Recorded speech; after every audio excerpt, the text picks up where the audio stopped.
एक बार एक छोटे से गांव में एक मूर्तिकार रहता था जो बहुत ही सुंदर और आकर्षक मूर्तियां बनाता था। लेकिन अब वो आदमी थोड़ा बूढ़ा हो गया था। उस आदमी ने सोचा कि क्यों ना अब मैं अपने बेटे को मूर्तियां बनाना सिखा दूं, तो मेरा बेटा भी इस गांव में मशहूर हो जाएगा। आदमी ने जब अपने बेटे से इसके बारे में बात की तब बेटा भी मान गया। अगले ही दिन से बेटे ने मूर्तियां कैसे बनते हैं यह सीखना शुरू कर दी। कुछ वक्त बाद बेटा भी अच्छी मूर्तियां बनाने लगा, क्योंकि जब बेटा मूर्तियां बनाता था तब उसके पिता उसके पास खड़े रहते और उसे समझाते रहते थे कि क्या गलती तुम कर रहे हो। कुछ वक्त बाद बेटा अपने पिता से अच्छी मूर्ति बनाने लगा। गांव के लोगों ने बेटे की मूर्तियों को पिता की मूर्तियों से ज्यादा अच्छा बोलना शुरू कर दिए। बेटा यह सब सुनकर काफी खुश हुआ। बेटे ने इतनी तारीफ सुनकर पिता से भी ज्यादा खुश हो गया। लेकिन अब बेटे की बनाई हुई मूर्तियां में पिता ने जब बेटे को उसकी गलती बताई तब बेटे ने अपने पिता से कहा कि कई ज्यादा अच्छी मूर्तियां बनाना जानता हूँ और मेरी मूर्तियों की कीमत आपसे बनाई हुई मूर्तियों से ज्यादा है। अब आपको मुझे सलाह देने की कोई जरूरत नहीं। बेटे की यह बात सुनकर पिता चुप हो गए और वहाँ से चले गए। फिर कुछ दिन बाद बेटे ने अपने पिता से कहा कि मुझे लगता है कि मेरी बनाई हुई मूर्तियों की कीमत उतनी नहीं होनी चाहिए जितनी अभी है।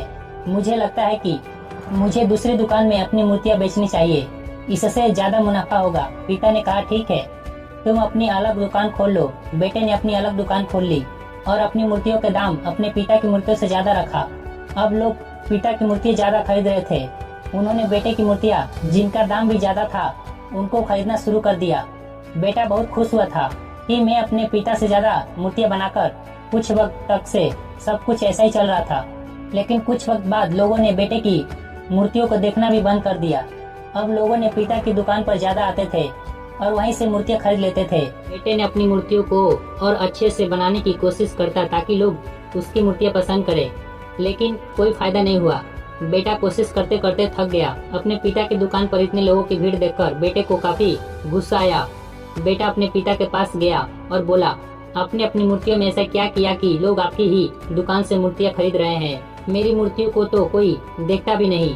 पिता यह सुनकर मुस्कुराए और कहा, ऐसा इसलिए हुआ क्योंकि तुमने यह सीखना ही छोड़ दिया कि अच्छी मूर्तियां बनाते हो कैसे।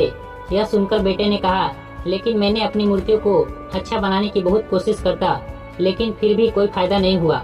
यह सुनकर पिता बोले, ऐसा इसलिए हुआ क्योंकि तुम्हें पता ही नहीं है कि तुम क्या गलती कर रहे हो।